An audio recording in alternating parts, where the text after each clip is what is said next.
Hi, what's good? L up here, Creative Sound, Creative University. So, is Studio One still a good dog to use for making beats?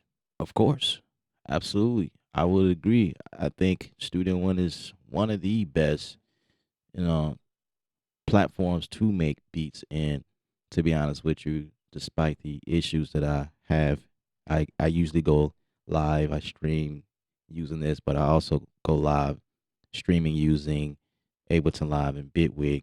But let's make a beat from scratch in Studio One.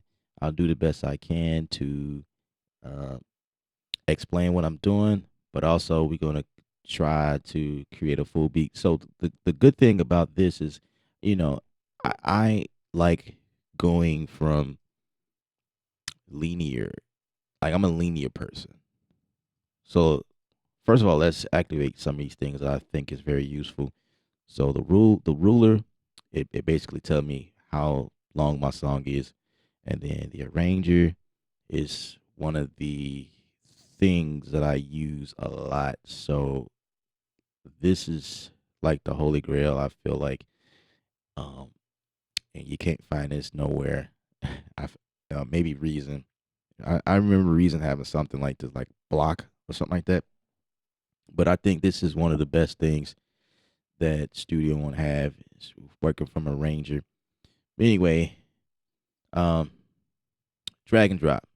Drag and drop is a very essential for working with stuff in Studio One. So if you're not a keyboard person, it's cool because they got this thing called Scalar. It's made by Plugin Boutique or Loop Masters, and all I'm gonna do here is just bring this in and just create like a section here, a 4-bar loop, and then we're gonna just build it out. So with that being said, we're gonna look for, I don't know, let's see.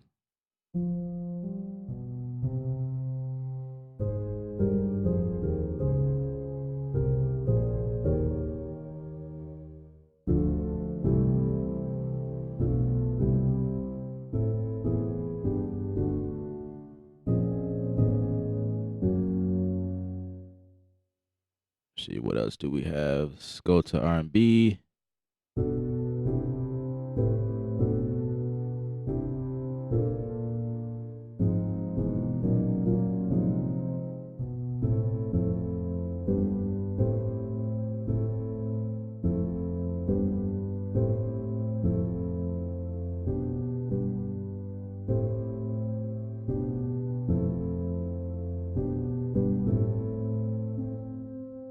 So all you do is really just like, figure out something that sounds good.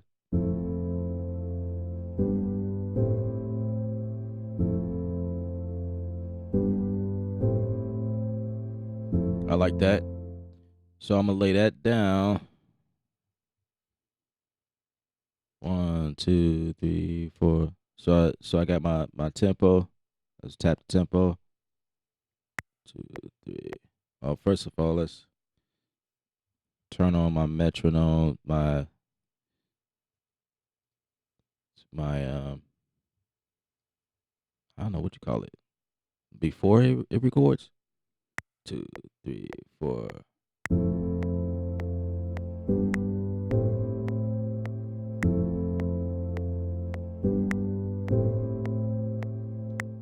All right. So we got that. We'll quantize that. We can loop this section.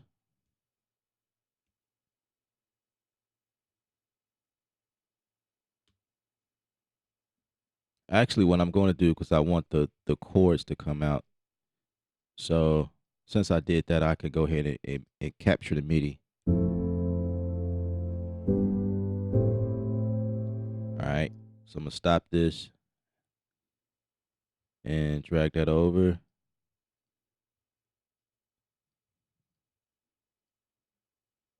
And then I'm going to duplicate that. And then I'm going to get rid of this here. So now I have the chords. And now at this point, I can go ahead and grab a instrument from somewhere else.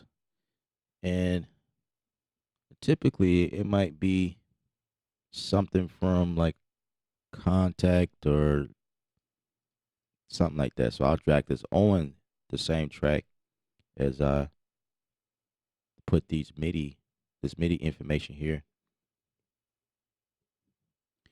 And then it's going to take us this little time, bring up something.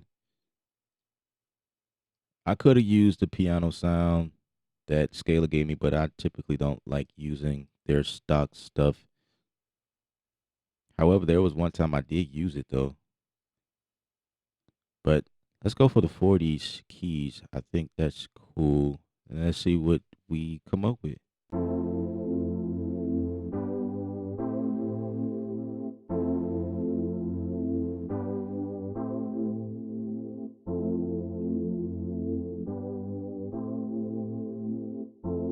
Okay, I'm cool with that. So the first sound was cool. Let's work with that. And this is the reason why I would do it this way. You know, I'll have the chords to come out because if I want to use another instrument, I can use the MIDI information here to do so. So with that in mind, I do want the notes to be more so legato. So what I'm gonna do here is come to my macros and say legato overlap here. And then also with this one, I believe I could just right click here and say extend parts. As a matter of fact, I think that is also something inside of the macro. If I just can find it, it might be timing.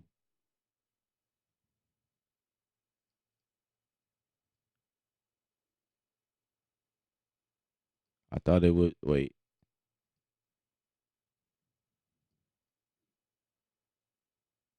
Extend the parts in. That's yeah. That's what I'm looking for. Cool. So I'm gonna delete this and extend that. And actually I can group these and make it one if I want to, but I'm going to refrain from doing that because it's kind of this. Well, let's make it one event. Why not?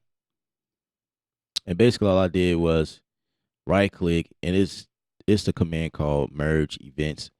Now, in Studio One, you get the option to customize your key commands. So mine's is set for G. In your system, it might say something different. So, but I'm at least showing you what to look for. So merge events, wherever you can find that. And it's usually like if you can't find it, you can go into event, and I want to say it should pop up. Should be one of these. Yeah, merge events. There we go. So all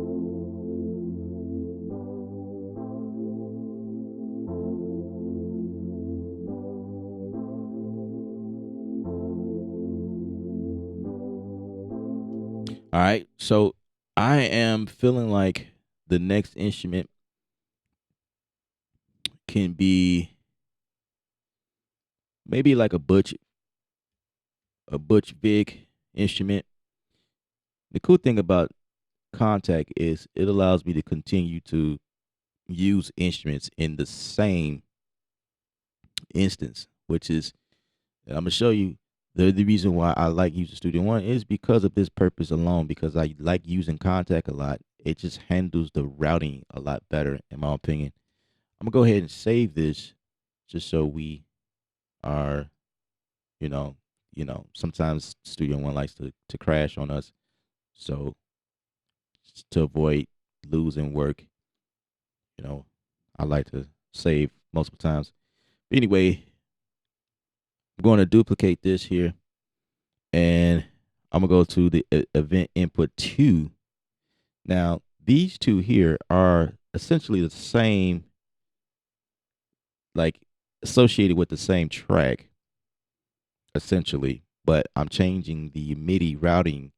So now I wanted to trigger the Butch Vig drums instead, but they're both contact instruments, and I'm gonna show you, like if we go here to the mix area, we can see that scalar is my number one here.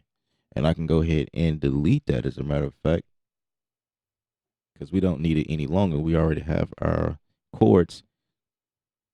And actually, it's still here. It's right here. So I could just get rid of it from here if I want to. When you start building up, this will become an issue. So the cool thing about Studio One is it allows you to remove unused instruments. So I'm no longer using that. So it got rid of it for me. So that's pretty cool. So now we're working from just contact. So this is the this is what reflects contact. And let's just change the colors here. I am moved by colors, indeed. So even though we have 2 tracks here in the arranging window, you only see one down here in the mixer because, like I say, MIDI, you can have 16 of these and it still will say 1 down here. Now, if you wanted to come out like have individual control of the volume of this instance, then that's a little different. You go back in here and you say you want this one to come out of 1, which it's automatically in 1, stereo 1 and 2. But if I wanted to do something different with here, then I could tell this to come out of 2 instead. And you'll see it down here, right? So Butch Vig is routed down here to track 2. I don't hear it because I have to actually open it up. So there we go. And now at the bottom here, you'll see where it opened up Butch Vig. Now I can control the volume of that. You can also control the volume of that in here, but I don't really mess with that. All right, so let's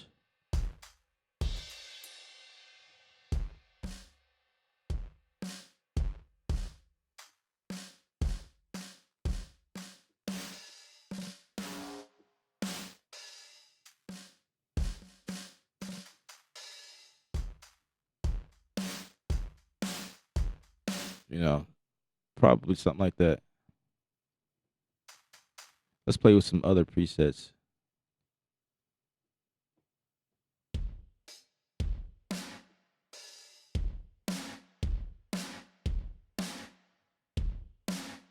All right, so I'm gonna hit Command and say we're working on a verse now.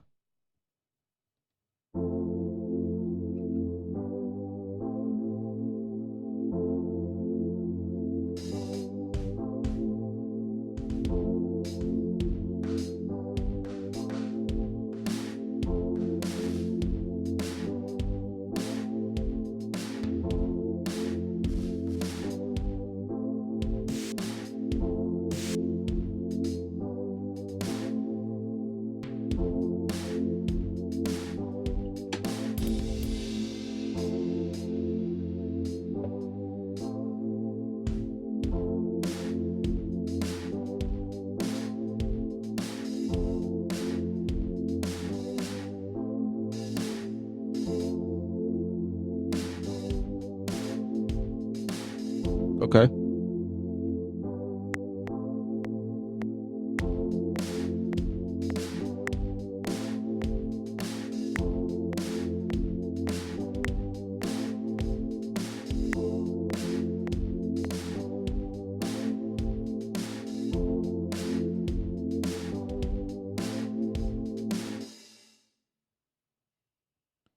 All right.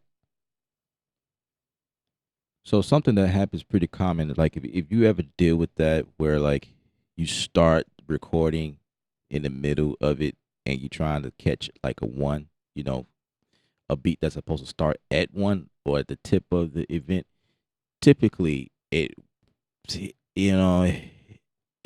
sometimes it catches, sometimes it don't.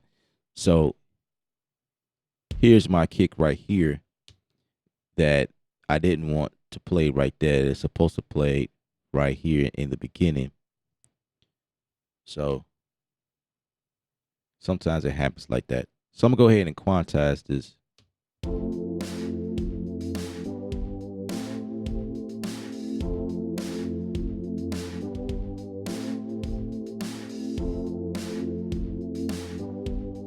All right. So the other tip I want to share with you guys is like when you're dealing with hi-hats, there are two kinds. There's an open and there's a closed. So if there's not a closed hi-hat followed by an open, it will leave itself open. So in this case, that's my close right there. I'm going to add an extra close right here in the beginning, just so at the end of this region, because that's my open, it'll close as soon as it comes all the way back around. So that's the purpose of that.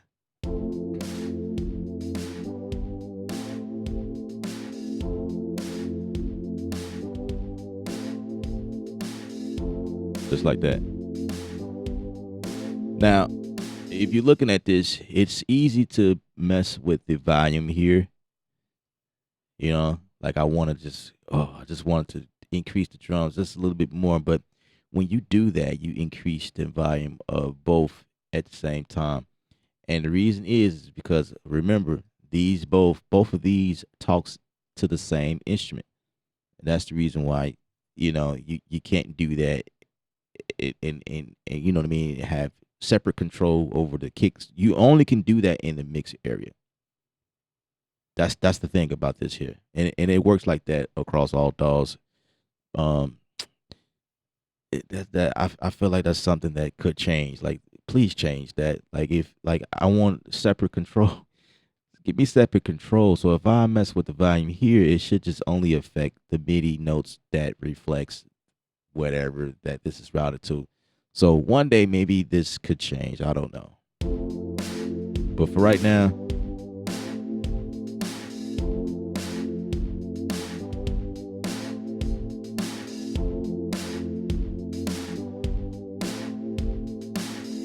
so I'm gonna go back in here and just kind of play, with presets.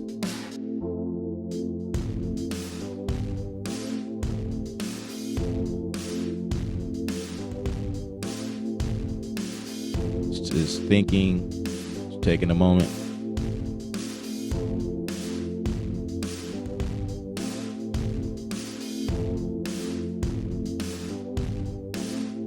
Just thinking for a very long time.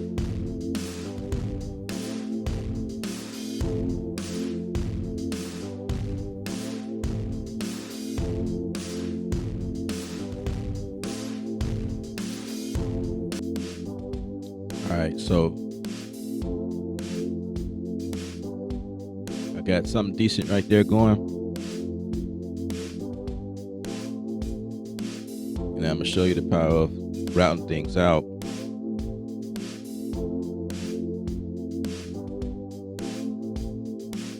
And I can use stock compressor here.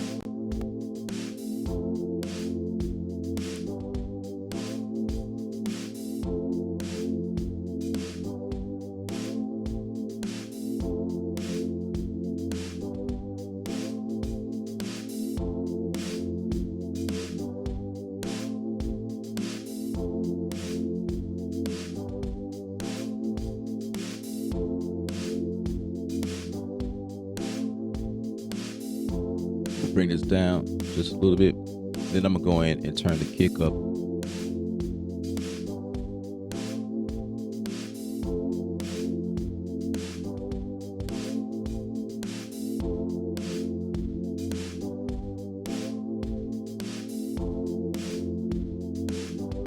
I'm gonna turn the snare down just a little bit.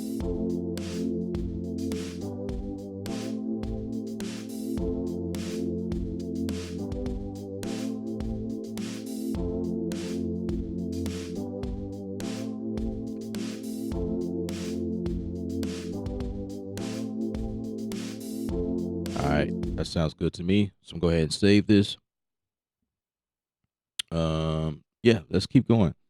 So inside of here, I can say,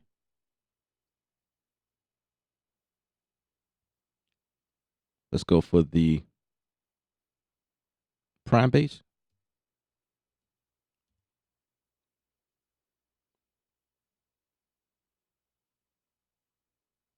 Let's minimize this one here and so drag this down right here. And then here I'm gonna duplicate that, change this to input 3, and it's going to trigger this. But also keep in mind that I have not gave it an out yet. So it's going to come out of stereo 1. But if I want to, let's give it its own. And then we got to open it up here. Now, this may seem like a lot of steps, but I promise you it's even deeper if you working in other DAWs.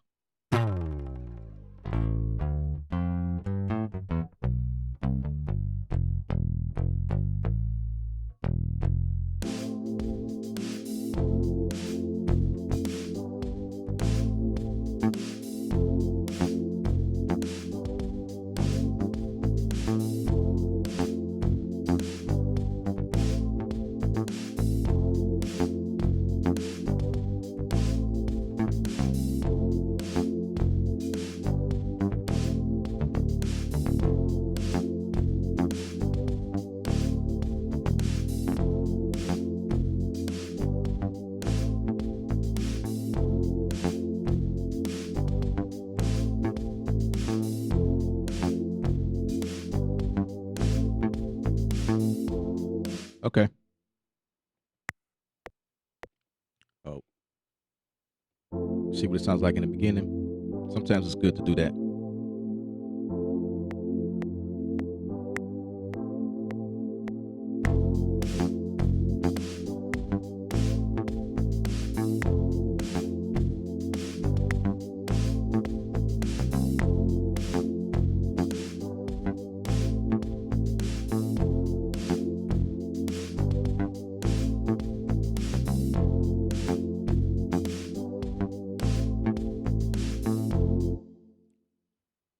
So I think I'm gonna do. I think I'm gonna do something like this, where I start.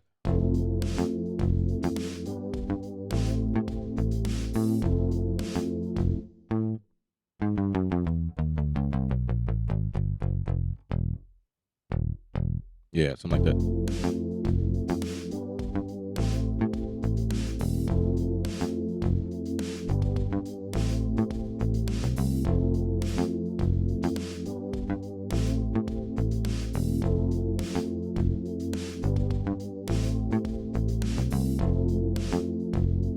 All right. So I'm gonna go back to my mixer. I'm gonna bring this down. And also, cool thing about this is that you can label things.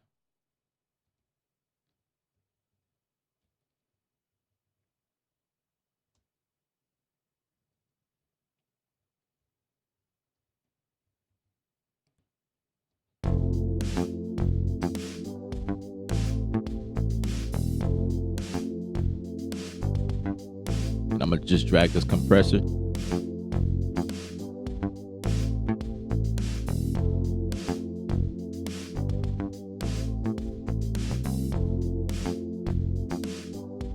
Right. So next thing I'm gonna do here is grab battery.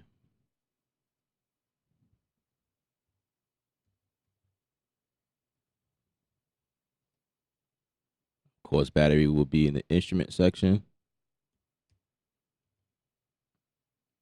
The day that personas update this browser, it will be a wonderful day.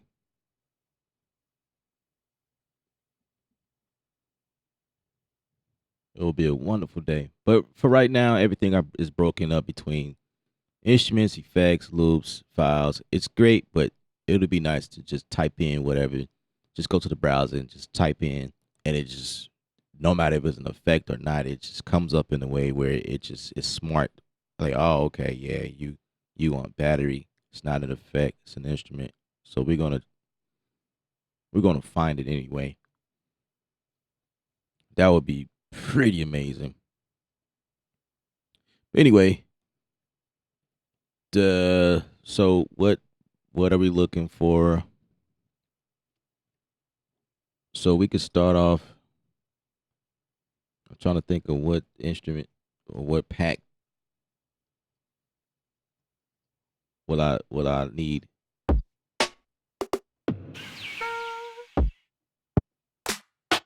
Because stacking drums is a real thing. I'm telling you.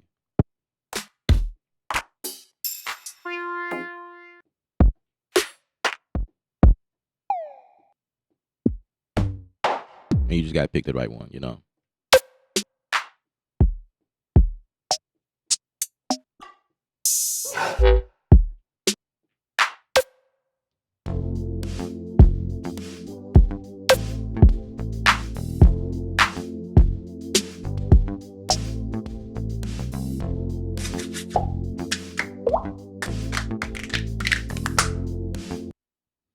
All right, I took a couple of elements in here from battery. So I got, and add some EQ to it. Right. So what I do is drum design to get the drums to sound like I want it. So then I found this new kit right here. So I'm gonna add that in there.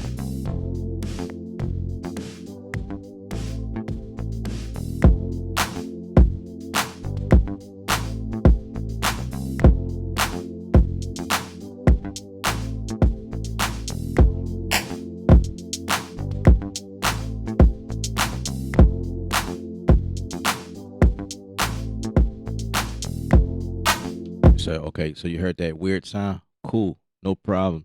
It's another feature in Studio One that allows you to fix that up. So I'm gonna take all of that, quantize that, then we're gonna go here and say delete double notes so that we won't have that weird sound any longer.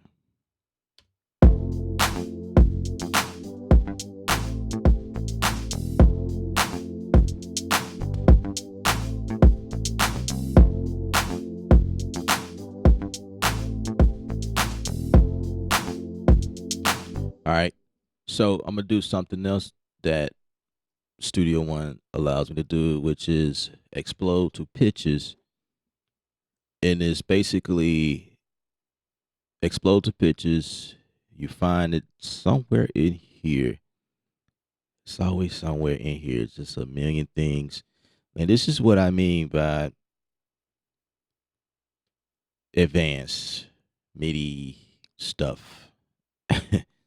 Advanced MIDI stuff. So I'm looking for, okay, so now it's instrument parts, it's explode to pitches. That's what it is. So that's what I did. And now we're going to just bounce in place the, sorry, we're going to bounce in place the MIDI information, convert it to audio.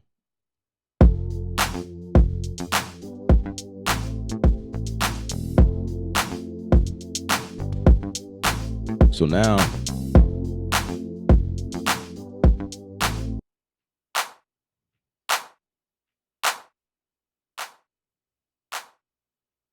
it's a weird sound. It's like a double deal here. We could fix that if we wanted to.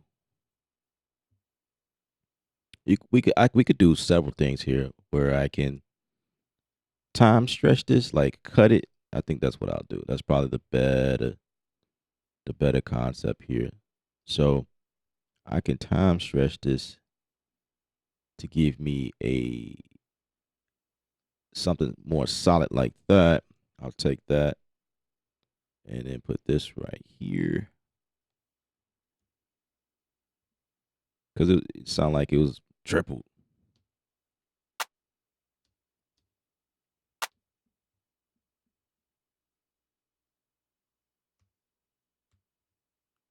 So let's see. I'm gonna go ahead. It's not a problem. I feel like I time stretched it too much.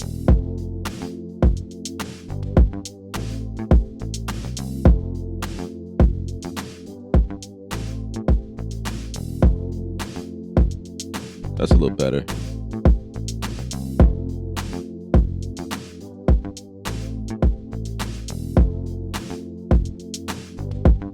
Now with the kick, a lot of times in these programs they spit out stereo. I wanted to spit out mono, so I'm gonna change this to mono. This is my kick, as a matter of fact, and we're gonna go ahead and relabel this. It's always a good thing to label your stuff because it helps you find things. And I'm gonna go ahead and rebounce this in place, and it's gonna just give me a mono feed here, and it's gonna make it louder too.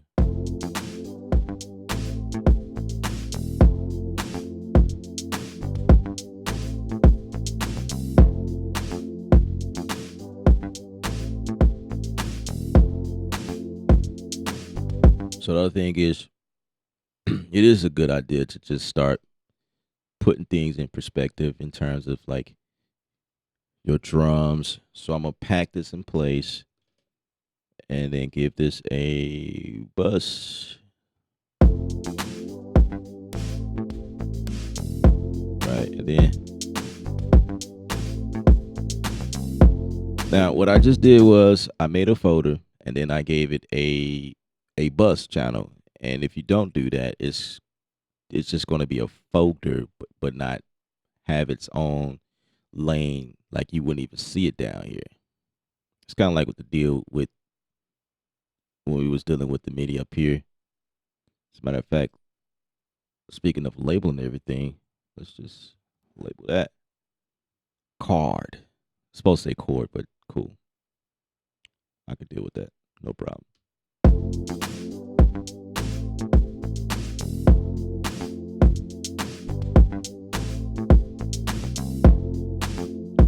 So now when I go in here,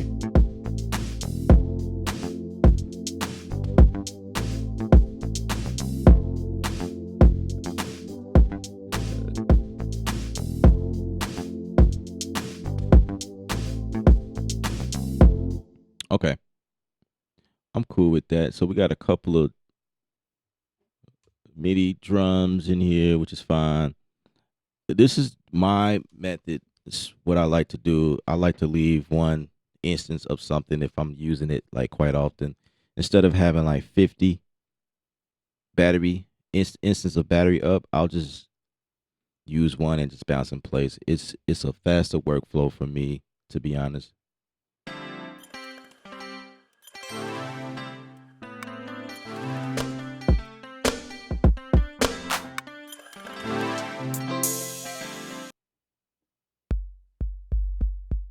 Okay, let's see if we can find something else. And I have quite a bit to choose from.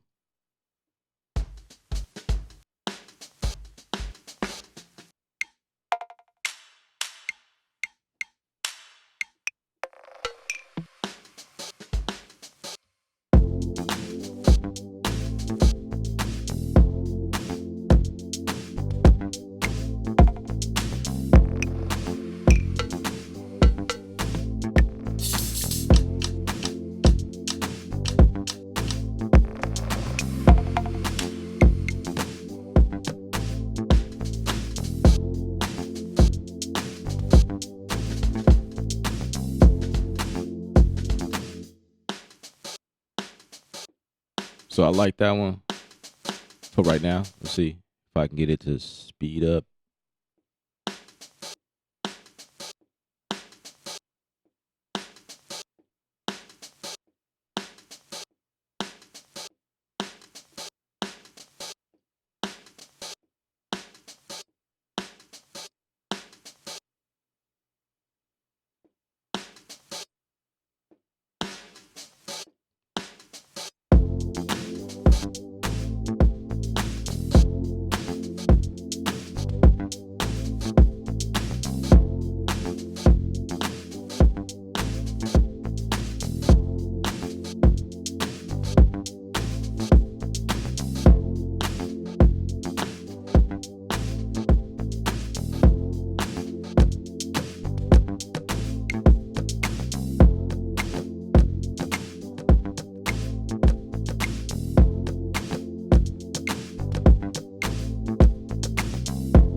If it don't work, it don't work. You know what I mean? You got to try it. You know what I'm saying? That's the vibe.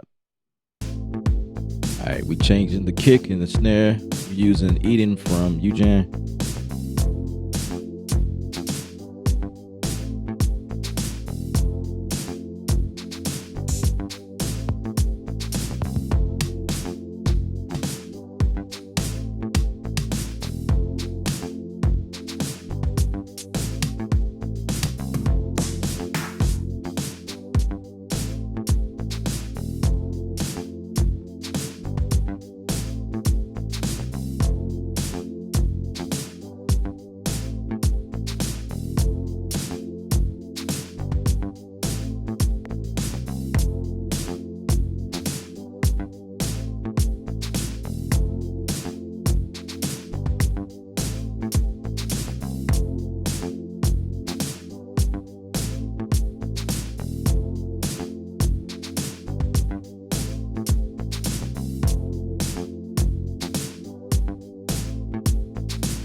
So same deal here. We're gonna explode. We're gonna explode a different way. Okay, explode the pitches here, and then bounce in place. See this. It does it very quickly. It's the stuff I like. Get rid of those, and we're gonna just throw these inside of the drums. Throw this Throw this at the end.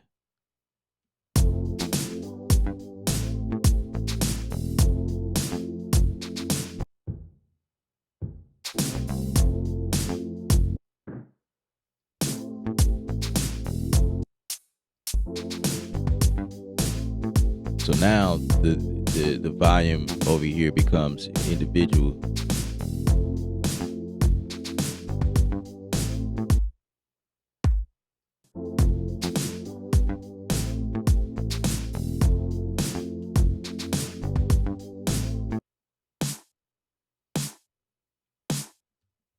I like to label the stuff.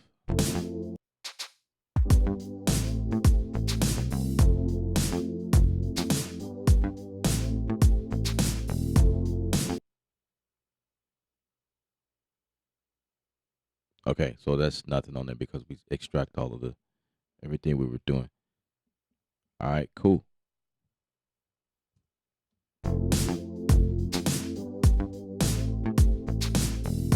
Now for the cards, the chord section. Let me relabel this. How about that? Is that better? Yeah, that's better.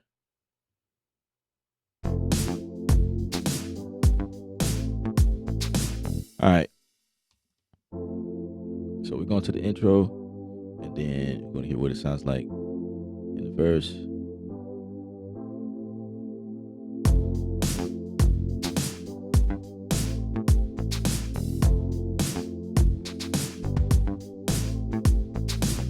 I feel like we could repeat. See, this is why I like Studio One for what I just did just now.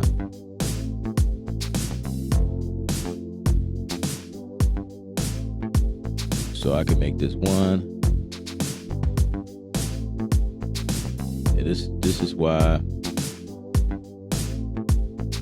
having this type of feature is essential for people like me.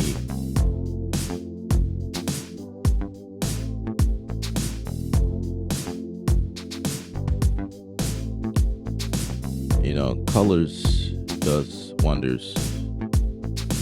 You know, it's really cool to have colors.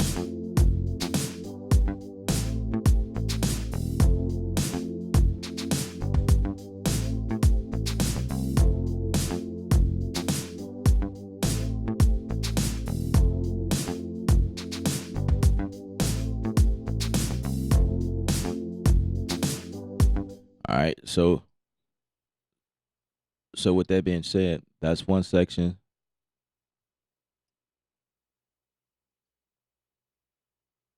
Let's work on the hook section.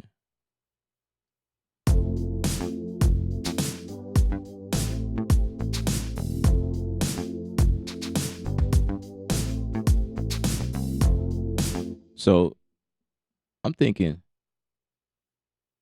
maybe a massive instrument in the instrument section, of course. So massive X, we'll just bring it down at the bottom. And I can actually rearrange this to go like right in here, to be honest with you. Like you can totally do that. In some cases you might confuse yourself because you might be thinking that this MIDI information or this track belongs to I don't think I would confuse myself, because as long as I leave it to say massive of some sort, I I I would think that, it really don't matter, because I never do things anyway where it causes me to whatever. I mean, I was trying to say something. I was trying to make it sound epic, but we're not having an epic moment right now. We're just gonna just keep going.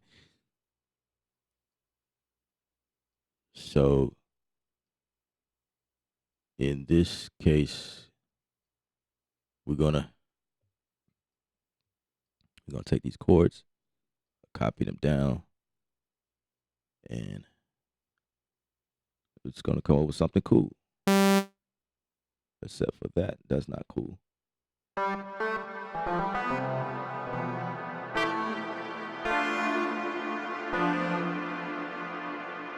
That might be cool, but that reverb is huge.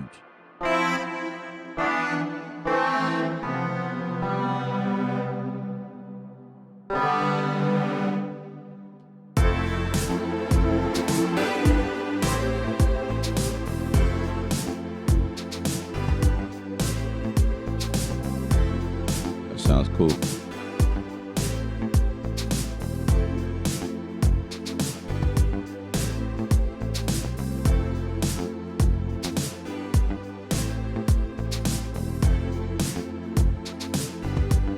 Now, for an LFO or some type, Studio One does have something in it, but it's super duper basic, and it's not even called a LFO. It's called the something. I'm trying to remember what it's called, but um, it's called dual. Let me see. It's not dual. It's something else. Tremolo. It's called trim. I'm not really sure what. Okay, X trim. I have no clue what this is about, but it's just a simple LFO. Why can't we just call it an LFO? It even says it on the corner. Like, I don't know.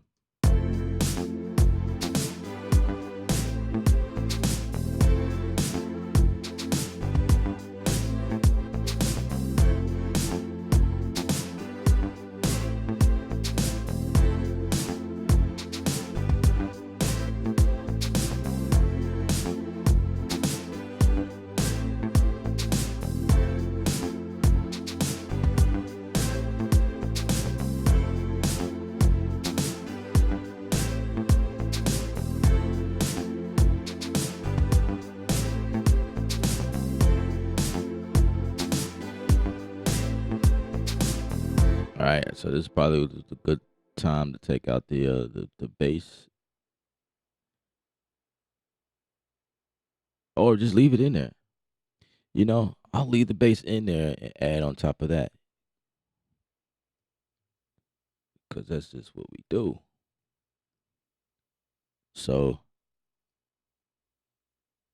let's duplicate this here, duplicate, and then take this to our bass section. Oh, because our bass is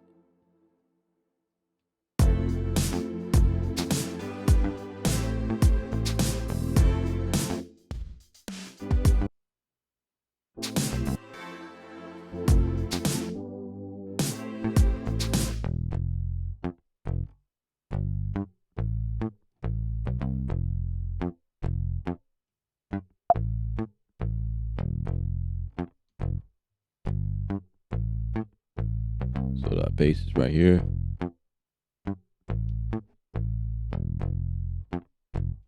So call it prime. Bass prime. Just reroute this a little bit.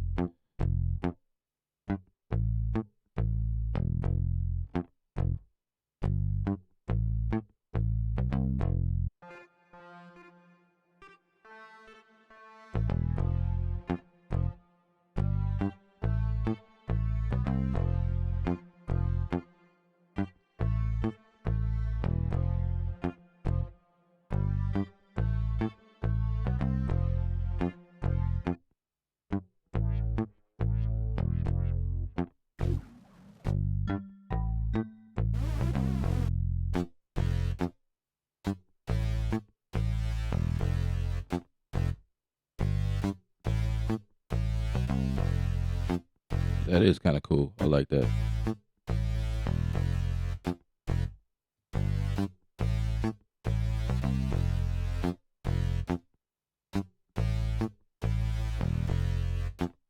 So going here real quick.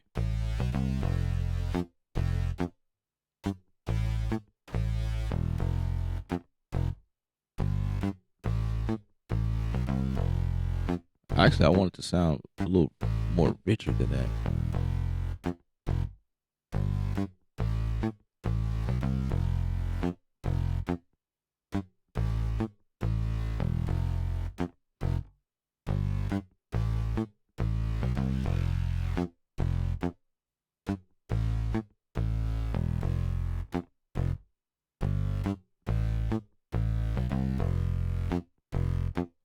It's got this saxophone vibe to it.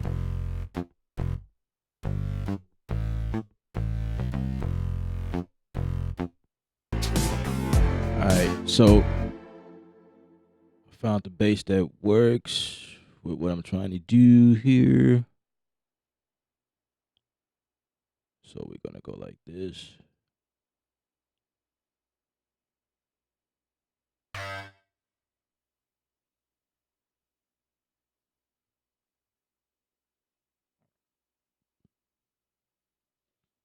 All I did was copy the bass.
All right, so we listen all the way from the top.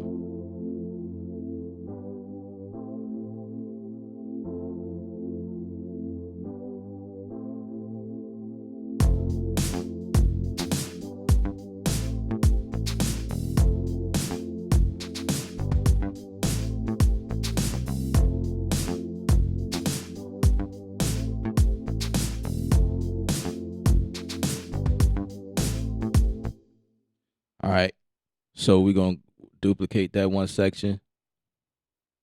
So I'm thinking maybe we could cut out some of the drums.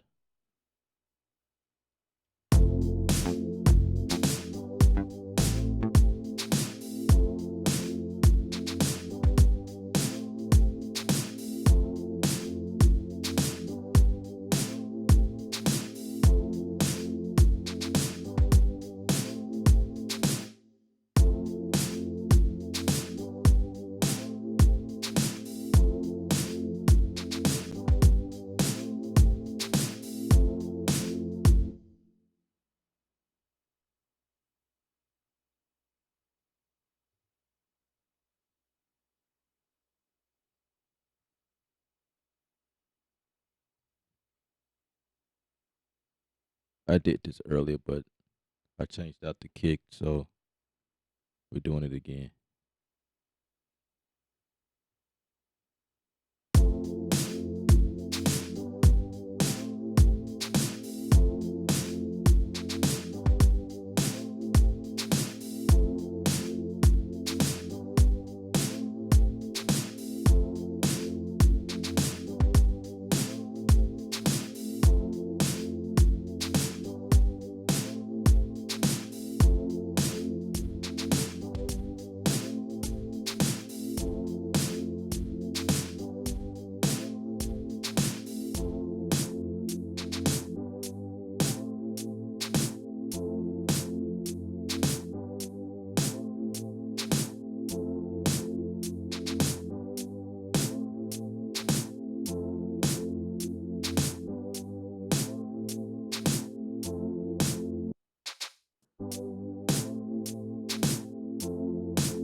Okay. Took out some of the drums, and this is what you do, like have some variations or whatever.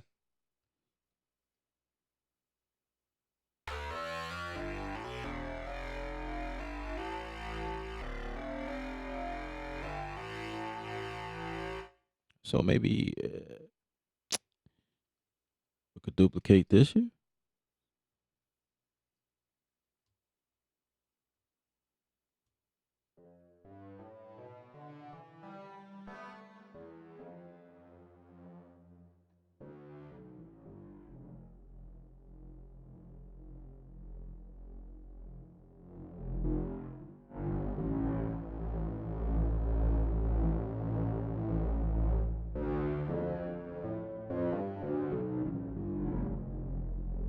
So let's record it.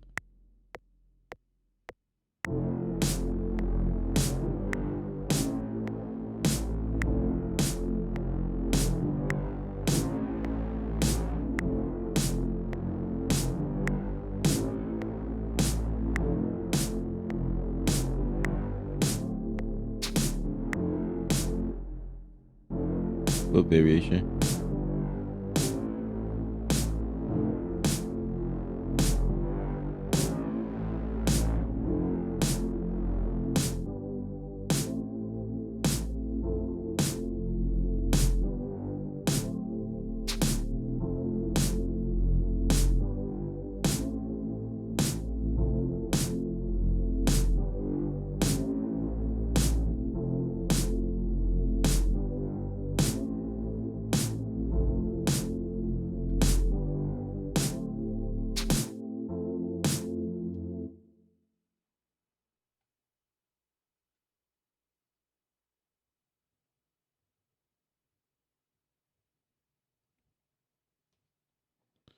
All right. So I'm gonna duplicate massive again, and then add like some something on top, sprinkles of stuff. I don't know, just whatever. Not that.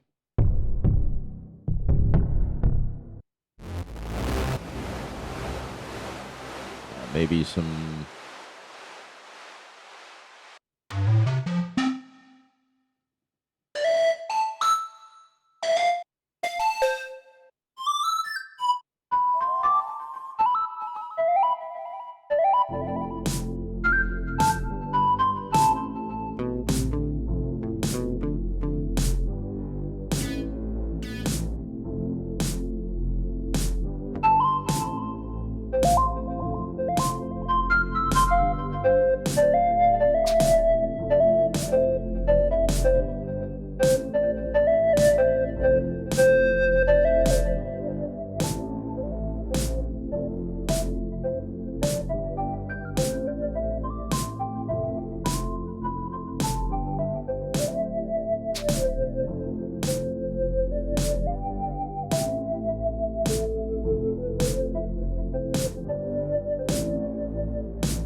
thinking to do it over.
Maybe we can retro.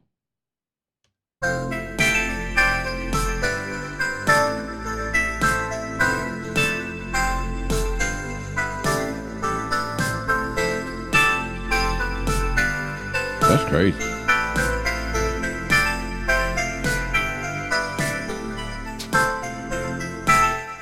Hmm.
I thought I had something.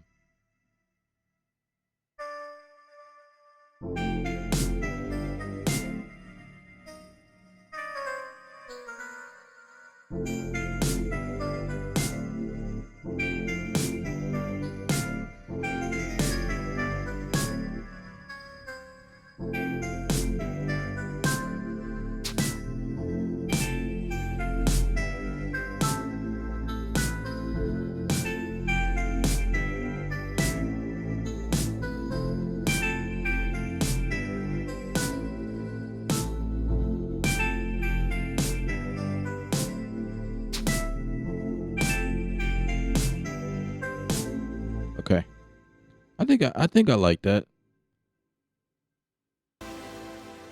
All right, so I made some changes and I need to make the same for this one chord up here. So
So this is the part where we start adding drum fills and all types of crazy stuff for transitions.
This is where red light distortion comes in.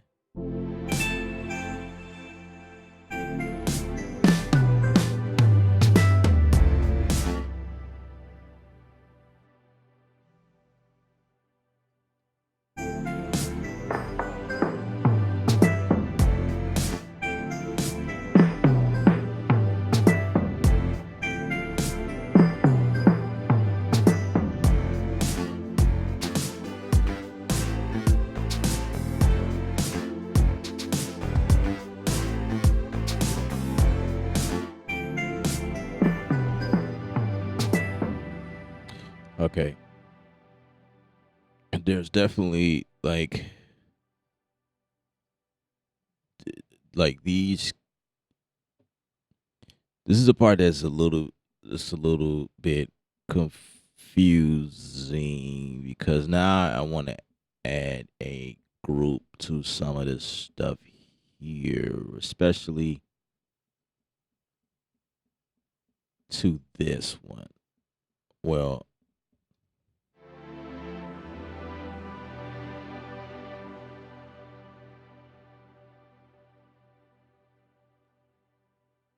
I can probably add a tape stop effect on this one because it's not going through contact. It's its own separate instrument.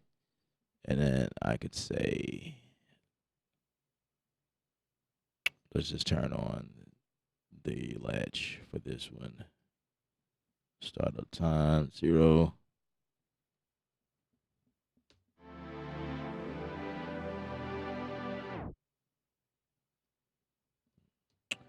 Probably like that. That'll probably work for me. And turn this to read so that I won't make a mistake here. Press anything.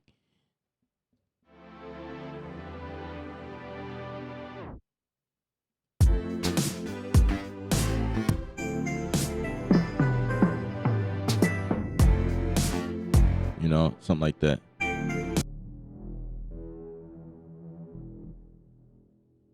There's reverb definitely here.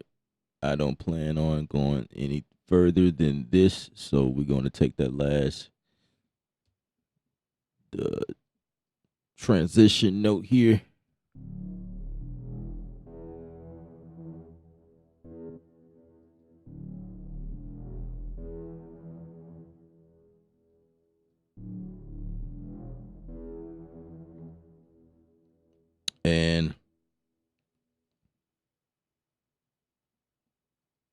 Maybe I can automate the volume of,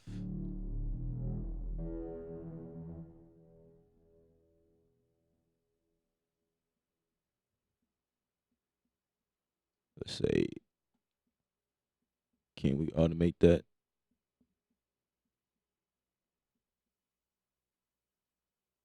No.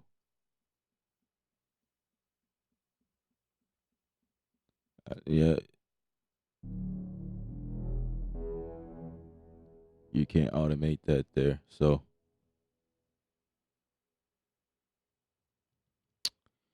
um,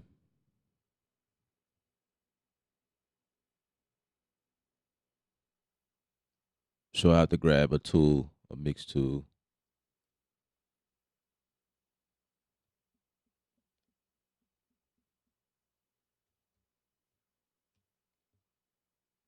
I'll grab a mix tool for this section.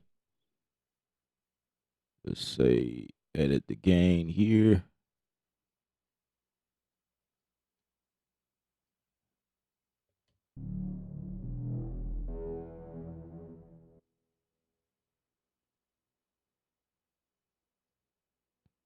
Maybe like that.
So I'm uh, thinking the U Jam one.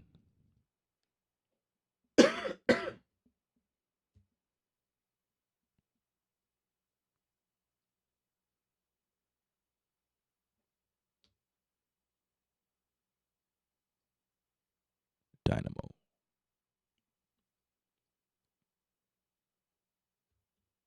It's definitely an instrument. Definitely, definitely.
Just bounce that, commit to that.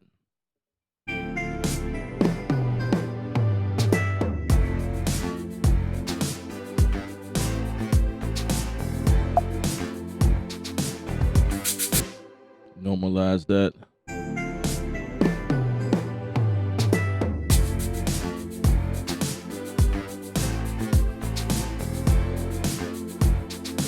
Let's put a transient master on that.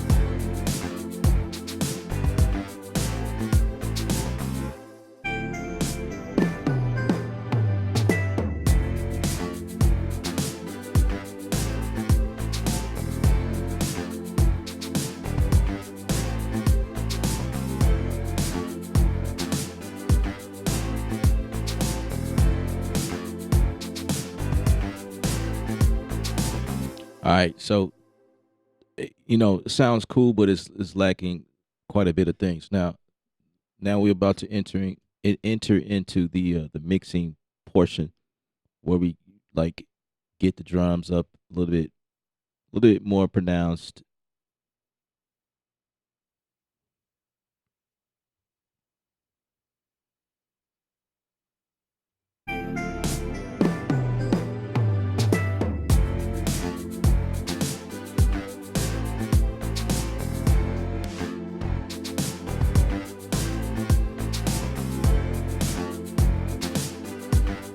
Now with the Butch Vig joint, we're gonna push that one out to the drums, and we have to do that individually, like this.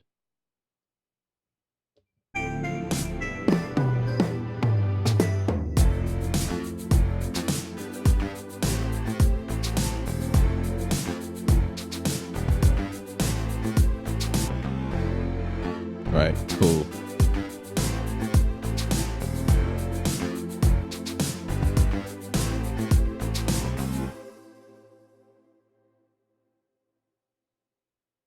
So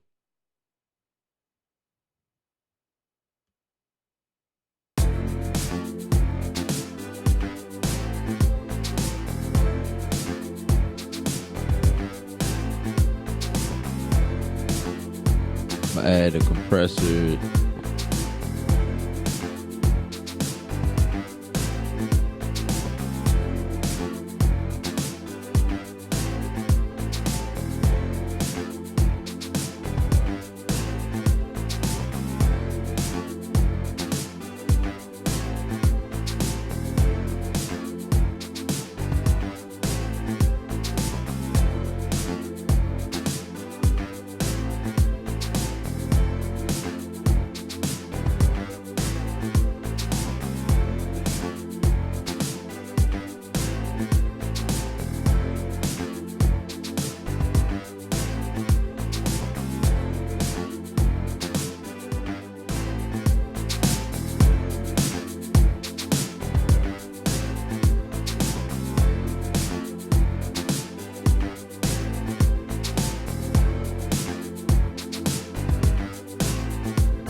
So we're gonna go in and grab that kick by itself.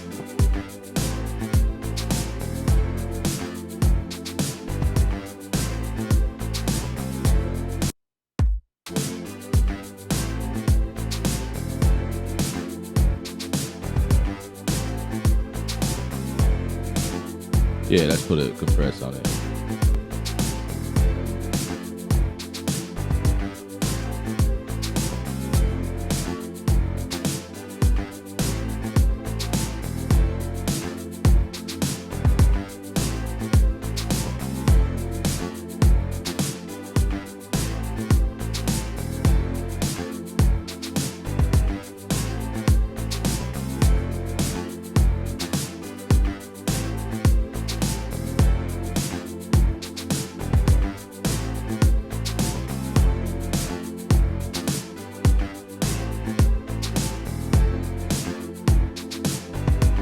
So I'm gonna do a light mix.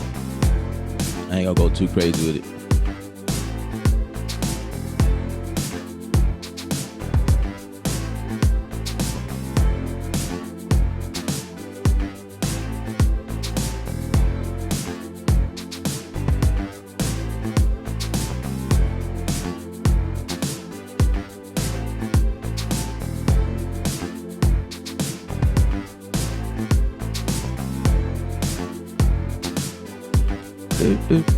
So I'm hearing something.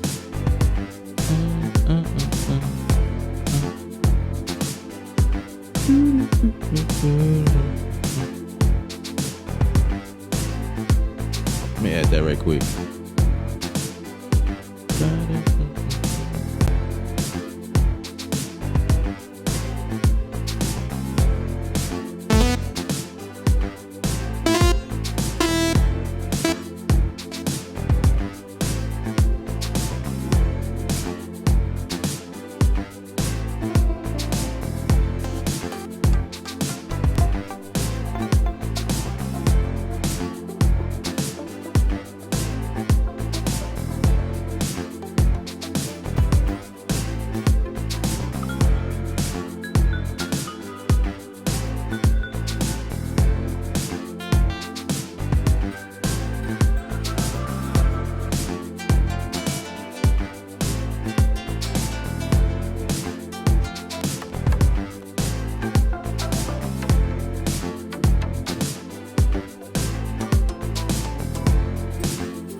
Messed that up.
see what happens.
All right.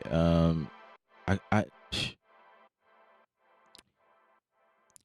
I know I said I was gonna work on the mix, but I when I hear stuff, I have to pause and fix stuff, and it's like, ah, yeah, that's me.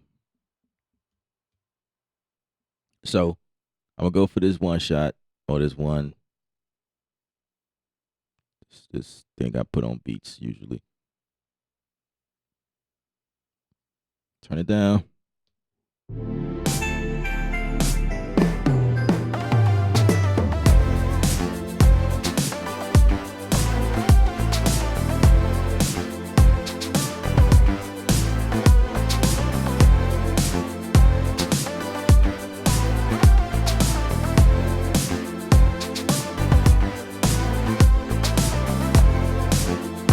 I could do a whole lot better. See now, as I'm listening.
sounded good when I played it.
Sounds distorted.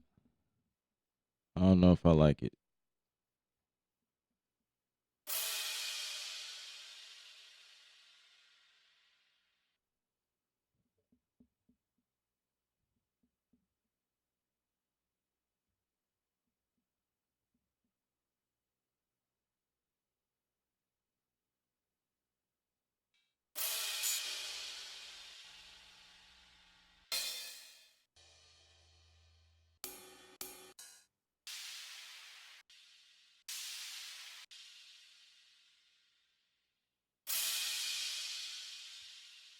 Let's replace it.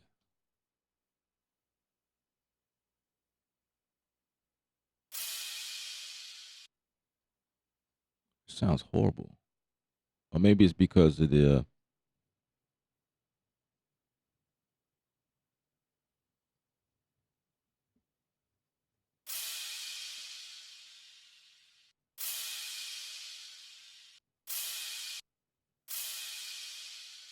nope, has nothing to do with the reverb. I mean the compression. Compression.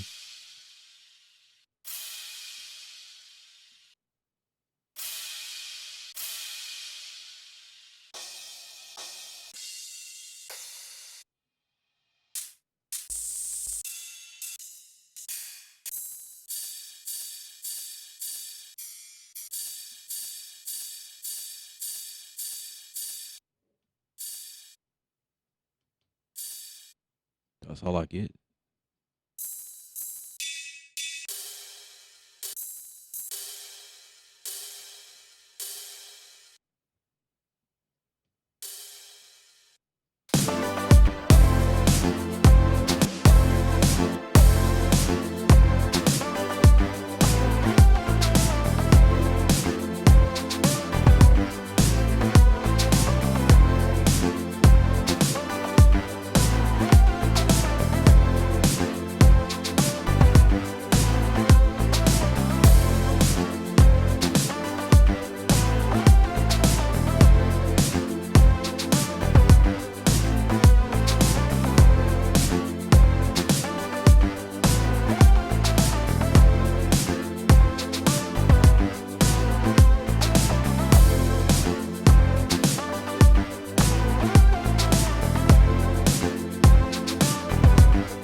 Okay, so that's what I have, and of course, I can go longer, make this video super long, like I do on my streams. I'm not gonna do that, but that's what it is in Studio One. I had no idea I was going this direction, but do I still use Studio One? Yes, I do.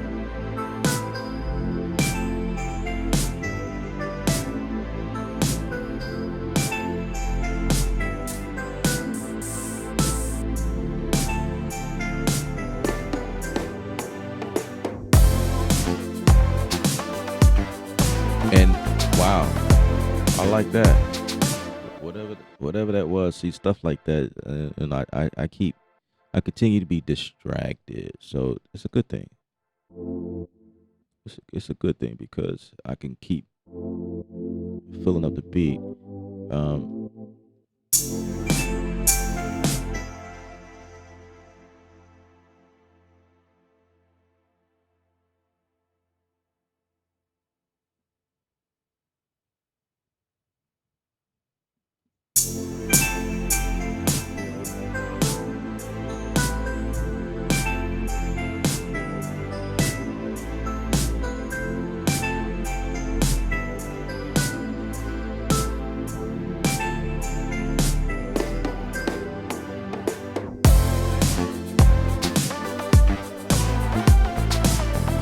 so maybe right.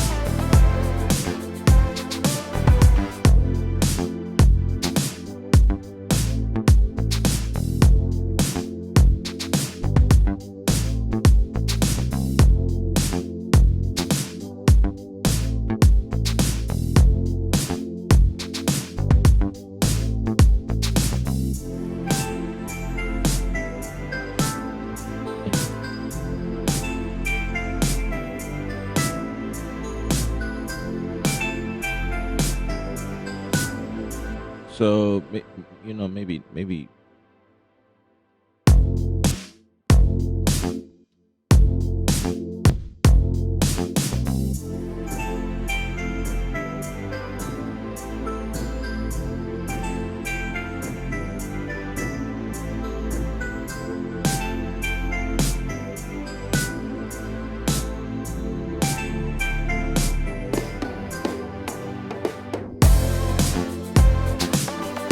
Hmm.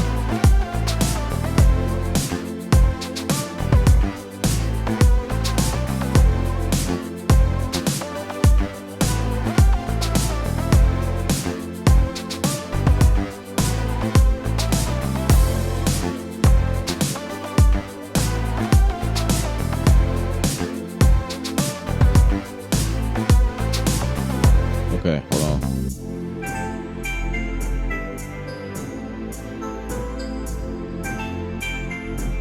Save it.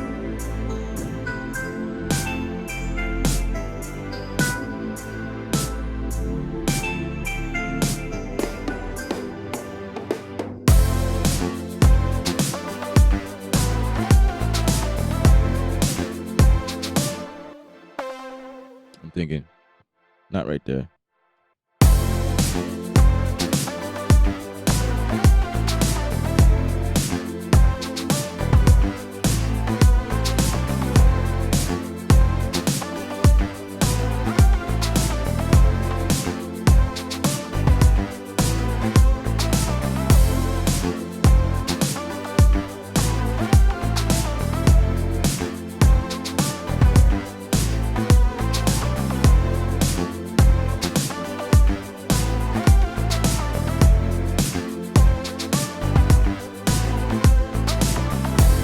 Yeah. So yeah, I will keep going and on and on and on. But that's the power behind Studio One and like editing and mixing, doing all your music inside of one DAW. And if there was film added to this project, then I will fly the film in and edit to the film. I do enjoy that. I was working on the film not too long ago, and I had to use Studio One in order to compose to the film. Bitwig it can't support video at the moment. Ableton can, but it was the routing for me that brought me back in Studio One in terms of like using Contact Library because that is a part of a huge plateau of what I do working out of Contact. and the way that it routes inside of the just the way Studio One handles the routing in terms of the MIDI instrument and bringing it out, individually, having control of the mix, things like that. So Studio One is still in my view. It's just that the creativity sometimes is a little foggy, but as long as you got a bunch of third party plugins, you should be okay. Because as you can tell, I have not used any of Studio One's instruments to produce this type of vibe here. Everything was pretty much Native Instruments. Native Instruments took care of everything for me. And IK Media joint for the limiter at the end. Thank you very much. I actually want to look at that a little bit more.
Mute that real quick. I'm at CTC.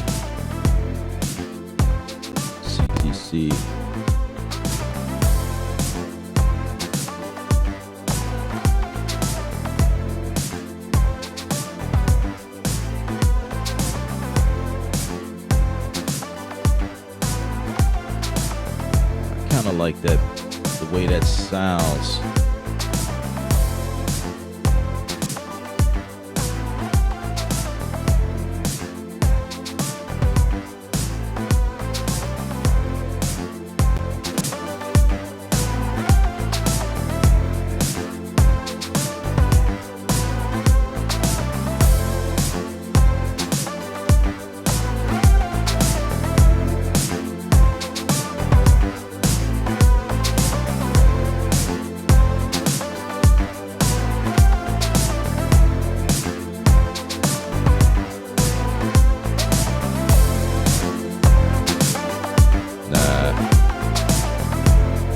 Not in love with the limiter there. I don't think the limiter is handling the way I would prefer.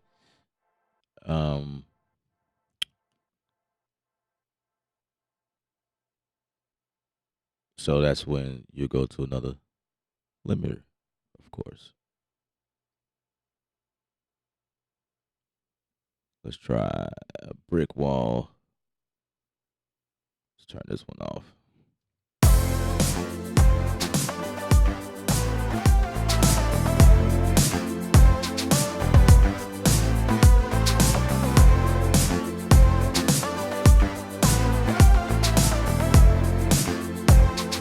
You know what? I'm gonna do. Here's a technique that I use sometime, which is using the splitter tool that handles things a little bit differently. Like I can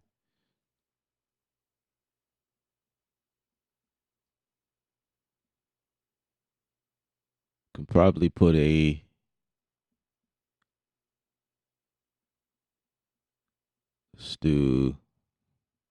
hang on.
Well, nah. Let me figure this out. Hold on. All right, sorry guys, I had to bring out the big guns on this one. I was trying to process mid, side, and um mono in the middle differently than, you know what I'm saying, sides, the sides differently than the mid type thing with the splitter. I failed. I don't remember how to do it, so I just went with my trusties, and I only pull this out when I'm doing serious work. When I'm doing like mastering type things. I would do this. I would use this on the beat as well. In fact, I mean, it's at the end of the day, it's a limiter. You know, like, well, it's so much. It's so much more than just a limiter, right? But this is a mastering tool, so it typically needs to live at the end of the chain. So that's what this is all about. Because there's different plugins you could go for it. Add a second equalizer in here, an imager. There's other compressors, vintage stuff, tape, stuff like that. But you know, I was trying to go after something simple, but this is probably as simple as it gets.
Yeah, I'm gonna leave it like this because I already have equalizer split side chain, so I have a separate mix for my side and a separate mix for my mids, and it already sound pretty wide to me, so I'm gonna just leave it just like that.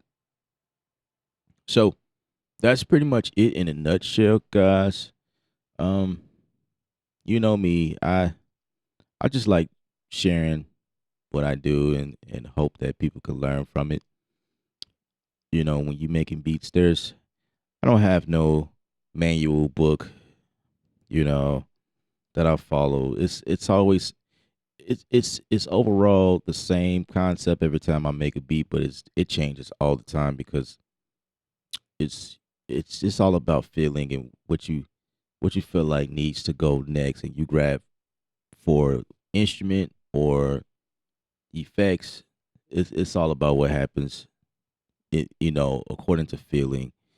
There's no right or wrong way to write beats, to paint beats. No right or wrong way. Don't let nobody tell you that, man. I mean, there's a workflow in place. So if you have a workflow, then follow that workflow, that regimen. If you're learning from somebody and they have a method and it works for you, then follow that method. Absolutely. Because it makes it easier for you to just, you know, stay on a path, learning from them. Especially if you buying courses from people and you gotta, there's a steady method that they're teaching. So stay on that method. And when you're done with that method, come on over here. You know, come on over here where we just go after what we feel and what what the track needs. You know, not all the time do you have to put 808s in your beats.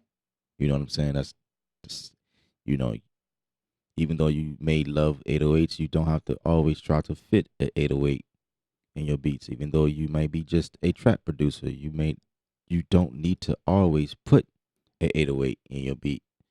You know, try something new, try something different. You never know. And that's the vibes here. L up on set, Creative Sound, Creative University signing off.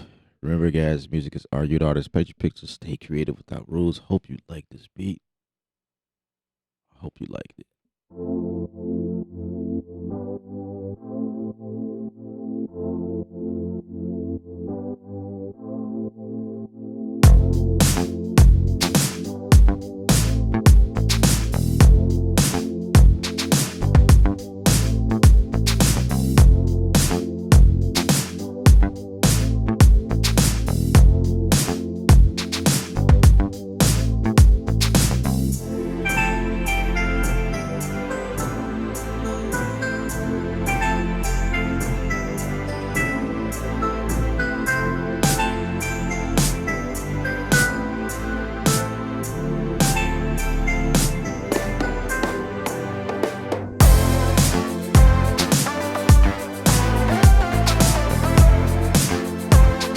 I like it. See y'all next time.